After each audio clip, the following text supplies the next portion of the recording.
No less a personality than the 001 of Abia State, Dr. Alex Otti. Thank you, sir.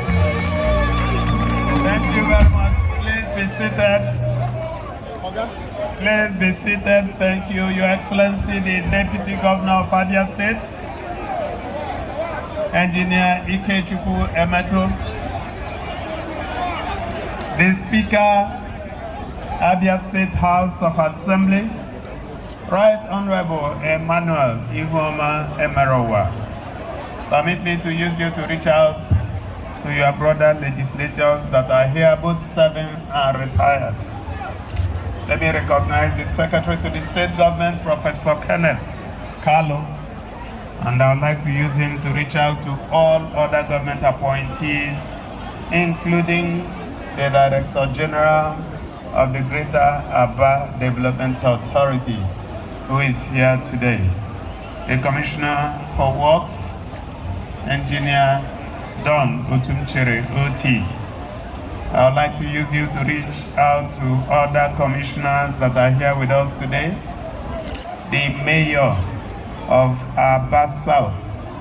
Let me use you to reach out to other mayors, deputy mayors and councillors, former mayors, their former deputies, former councillors, and everyone who is connected to the local government administration, including the Local Government Service Commission Chairman, who is here. Your Royal Majesty, the Chairman of the Council of Traditional Rulers in Abia State is Dr. Linus Nto Mba Linto. Let me use you to reach out to other traditional rulers who are here. Your deputies are all here, and the chairman of the Council of Traditional Rulers in Abia North and South. I'd like to recognize all of you, welcome you. Let me recognize the chairman of Labour Party, and I'd like to use you to reach out to all Labour Party members, including support groups, pro groups, and all structures that are here. I'd like to say welcome to this event this evening. I'd like to recognize our Father in the Lord, the Professor Echema, the Bishop of Abia Diocese of the Catholic Church. He is here ably represented by Reverend Father Dr. Gogwa, the Education Secretary, who had just spoken to us. Thank you for your kind words. I'd like to also recognize the traders and thank you for the gift which you gave us, and I'm sure my wife will receive those gifts very soon, and you will see the outcome when you see me again, when I would have expanded by 20 or 30%. Distinguished ladies and gentlemen, gentlemen of the press, Aba Mamano, Keleno, Enimba Mamano, Keleno, Mono, Zono, Rieno, Omwana. I've titled my speech Urban Renewal and the Appeal of a Resurgent Abia. Human beings have a natural desire to migrate to places where there are prospects of better rewards for their enterprise and labor. Since the beginning of time, urban centers are known for welcoming throngs of new visitors who are regularly attracted by the promise of better economic and social opportunities for themselves and their families. For more than 100 years, Abia, the central economic hub of the old eastern region, has welcomed persons of different social, cultural, and ethnic backgrounds. People come here from different parts of the world, not because of its extensive sophistication as an urban settlement, but for the opportunities it offers, the rewards it promises, and the hope it stirs in everyone walking upon its earth. Abia's uniqueness in the main is the inviting embrace It gives everyone who comes here to either find their path in life or build on the fortunes of their forebearers. I'm sure if you look to my right, you will see a building titled or named Otti Mansion, 1965. What does that tell us? That this building was erected or completed in 1965, 60 years ago. So that shows you how important this town is. So to imagine that Otti Mansion was inaccessible for almost 20 years, and today you can drive and speed through. We will thank God for His mercies. Abia, for millions of people that have grabbed their kernel of fortune here, is more than just an urban location. It is a place of destiny, a land of the brave, and the truest metaphor for rebirth and renewal. The story of this city today affirms the optimism of the men and women, business people and landlords who refuse to give up on it through its long season of neglect, but rather double down on their conviction, insisting that one day everything will change, and from the ruins of yesterday, a glorious new dawn shall emerge. While many may have mocked them for their rigid faith, the transformation of the last 24 months is proof that the optimists understand this city better, having watched it survive the devastations of a civil war and many other social and economic upheavals that would have eternally wrecked several other communities. Abia survived the structural failures of the early decades of the 21st century because it is built for the tough and for all those whose faith and belief will not be shaken by life's twists and turns. The resurgence of our dearly beloved Enyimba city reaffirms an immortal truth that indeed victory comes to those who look beyond the darkness of the night to the bright lights of the rays of the sun at dawn. On this note, distinguished ladies and gentlemen, let me warmly welcome you to this all-important get-together, happening just after the successful commissioning of chains of interconnected roads that speak to our urban renewal agenda and commitment to the holistic restoration of the Abia urban corridor. The Umuode, Bakassi, Enyimba Junction to Ariaria Gate, Isuihuto Okwa roads, and 10 other stretches of roads within Abia have been fixed to generally improve the business environment, elevate our urban experience, and add to the appeal of the communities around here. Because roads do not just create paths to new opportunities, they restore ancient landmarks. I'm glad that you have come out in your numbers to be witnesses to the evolution of Abia as a strategic commercial and industrial destination. We have gathered together in celebration, not of roads, but of new epoch. While we rejoice at what we have been able to accomplish in the last 2 years in the area of road infrastructure projects and the opportunities that have been created, the real accomplishments should be seen in terms of the hopes that have been restored, dreams we have revived, and the collective stories we have curated for our children and children's children.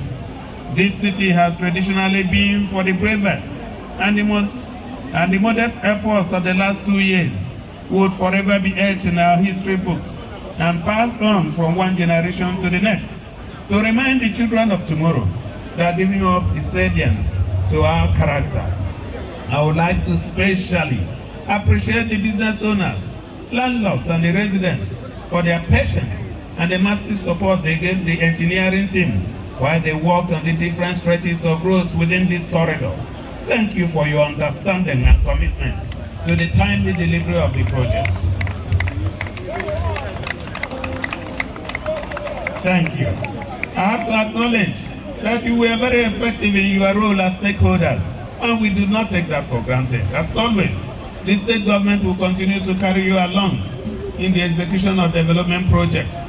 Because for us, beyond just the successful execution of projects, post-delivery maintenance support is actually an integral part of our infrastructural restoration protocol And this process has to be managed by the primary beneficiaries, and that is you.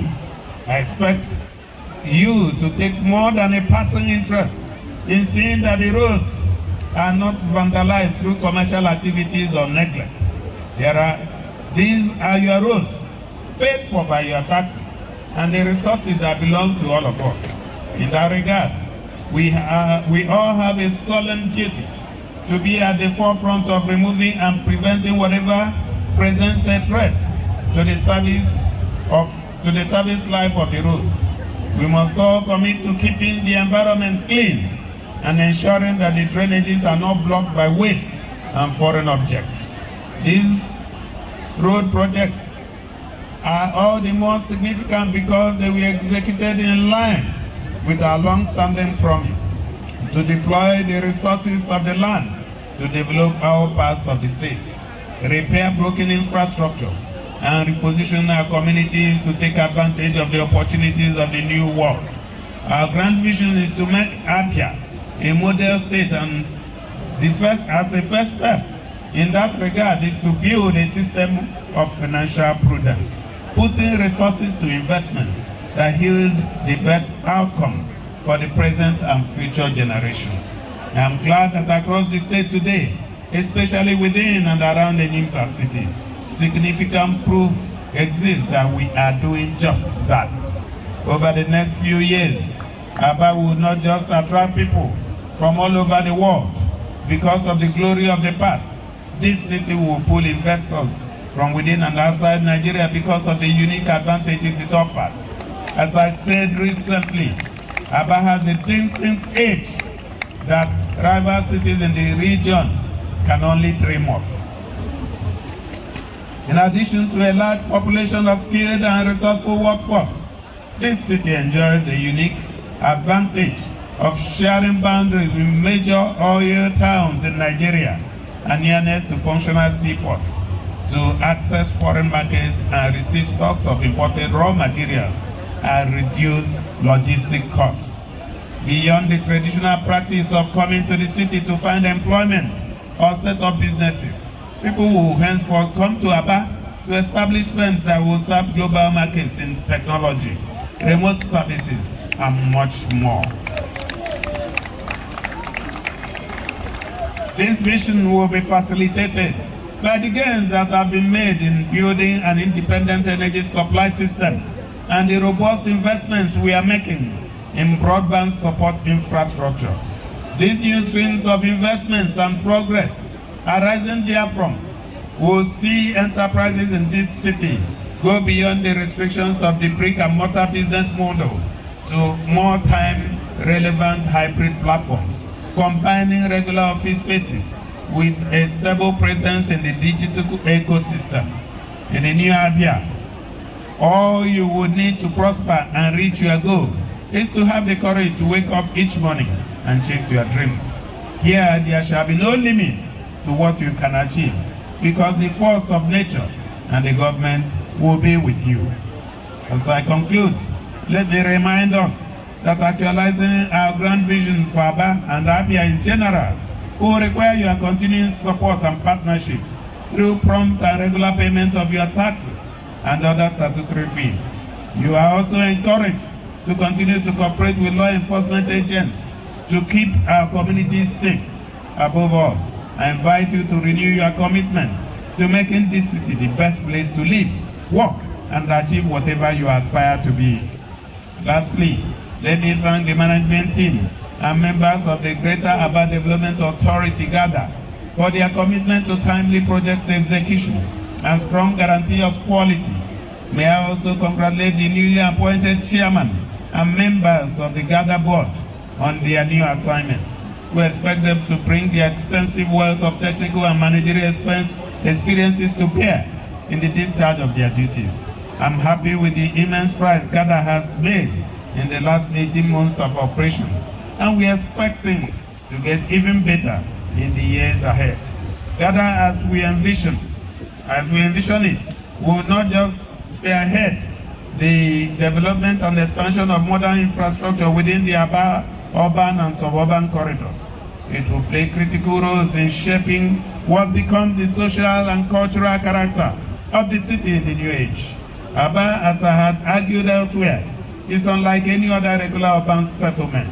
It is the heartbeat of a people, and Gather will pump in the oxygen to keep the system in constant motion. In the same vein, distinguished ladies and gentlemen, commendations are also due to the management team of the State Ministry of Works for their diligence and competence in managing our road infrastructure assets in different parts of the state. The giant strides that have been made in the restoration of network of roads across the state is largely due to the competence, dedication, and commitment of our people at the Ministry of Works. I want to especially thank the Honorable Commissioner and everyone who is involved in the design, execution, and supervision of our road projects, whether they are awarded to independent contractors or done through direct labor, like many of the roads we have just commissioned. Let me thank the technical teams in the various ministries, departments, and agencies for justifying our confidence in them by the quality of their outputs when we put them in charge of direct labor jobs or ask them to supervise roads awarded to independent contractors, engineers, architects, quantity surveyors, and other body of professionals working for the state government have become central to our infrastructure development agenda. And I'm proud to announce that because of their industry and high sense of professionalism, the state has been able to take on many important projects and deliver them in good time and at reasonable cost, because they share in our commitment of putting the development of Abia above personal interests. These professionals embody the spirit of the new Abia, and we cannot thank them enough for their services and hunger to contribute their skills and experience to the development of our dear state. Let me, at this point, thank the management and staff of St. Joseph's College and the primary and nursery school management for how they have received us and treated us to lavish entertainment. I listened to the speech of the secretary, Catholic secretary, and I want to commit that because we have set our foot on this ground, I understand you have a challenge with water. As soon as we leave here, the Honorable Commissioner for Power and Public Utilities will be instructed, and he will visit here in the next 48 hours to resolve your water problem. Beyond that, we will also want to partner with you to see where we can support you to continue to give the quality of education that Abia State envisions from its public schools. We want the public schools to coexist with the private schools, and we want the quality to be the same quality. We want our children to come out better than all of us. Distinguished ladies and gentlemen, let me thank you once again for being part of this event this evening. Thank you for participating in the commissioning, and as you leave, my prayer is that God will take you back to your destination safely. God bless you. All right, thank you. And that brings this program to a close. May we rise at this point for the national anthem.